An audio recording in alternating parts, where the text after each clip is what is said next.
কল্পনা কৰকচোন এটা দিন হঠাতে গুৱাহাটীলৈ হাজাৰ হাজাৰ অচিনাকি মানুহৰ সোঁত ববলৈ ধৰিলে। চহৰৰ প্ৰতিখন সৰু বৰ হোটেল একেদিনাই চল্ড আউট। ৰাস্তাত আপুনি এখন খালী কেব বা উবৰ পাবলৈ নাই। ৰেষ্টুৰেণ্টবোৰত মানুহৰ হেঁচা ঠেলা, আনকি সাধাৰণ এয়াৰবিএনবি বা হোমষ্টেবোৰৰ ভাড়াও আকাশলংঘী হৈ পৰিছে। এনে ক্ষেত্ৰত আপুনি কি ভাবিব? কোনোবা ডাঙৰ ৰাজনৈতিক ৰেলী, কিবা নতুন গোলকীয় কেলেংকাৰী, নে চহৰত সোণৰ খনি ওলাইছে? আৰু আটাইতকৈ আচৰিত কথাটো হ'ল মাত্ৰ ৪৮ ঘণ্টাৰ ভিতৰত এই অচিনাকি মানুহখিনিয়ে আমাৰ চহৰখনত খৰচ কৰি থৈ গ'ল প্ৰায় ৪৩ কোটি টকা। কোনো চৰকাৰী আঁচনি নাই, কোনো ডাঙৰ ফেক্টৰীও স্থাপন হোৱা নাই, তথাপিও ইমান বিশাল পৰিমাণৰ ধনাগম। আচলতে সেইদিনা গুৱাহাটীত ঘটিছিল কি?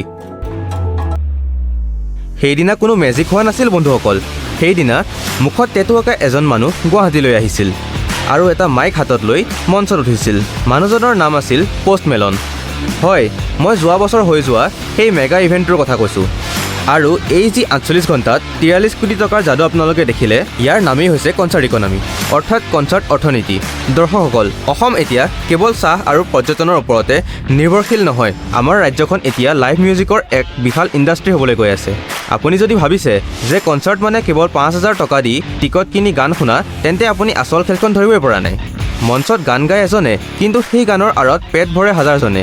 চিন্তা কৰক, সেই ২০,০০০ মানুহৰ ভিতৰত যিটো ল'ৰাই ষ্টেডিয়ামৰ বাহিৰত ফুডষ্টল দিছিল, সি এদিনতে এমাহৰ উপাৰ্জন কৰিলে। যিজনী ছোৱালীয়ে ফ্ৰীলান্স মেকআপ আৰ্টিষ্ট হিচাপে কাম কৰিছিল, যিটো ল'ৰাই ছাইটত ছাউণ্ড বা লাইটিং ইঞ্জিনিয়াৰ হিচাপে কাম কৰিছিল, যিসকলে ইভেণ্ট মেনেজমেণ্ট, ছিকিউৰিটি আৰু ডিজিটেল মাৰ্কেটিঙৰ কাম কৰিছিল, তেওঁলোক প্ৰত্যেকেই এই ৪৩ কোটি টকীয়া অৰ্থনীতিৰ অংশীদাৰ আছিল। কনচাৰ্ট অৰ্থনীতিয়ে অসমৰ যুৱ প্ৰজন্মৰ বাবে হাজাৰ হাজাৰ গিগ বা অস্থায়ী অথচ লাভজনক কৰ্মসংস্থাপনৰ দুৱাৰ মুকলি কৰিছে।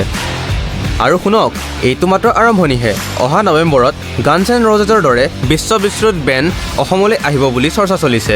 আগন্তুক ৫ বছৰত অসমত এই কনচাৰ্ট ইণ্ডাষ্ট্ৰীয়ে প্ৰায় ৭০০ কোটি টকাৰ বিশাল বজাৰ দখল কৰাৰ সম্ভাৱনা আছে।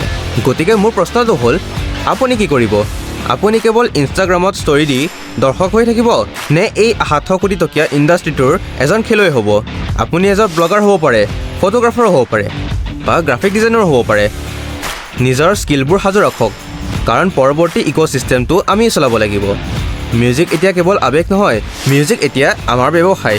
R you ready for the next drop? ধন্যবাদ। জয় আই অসম। চিত্ৰবন।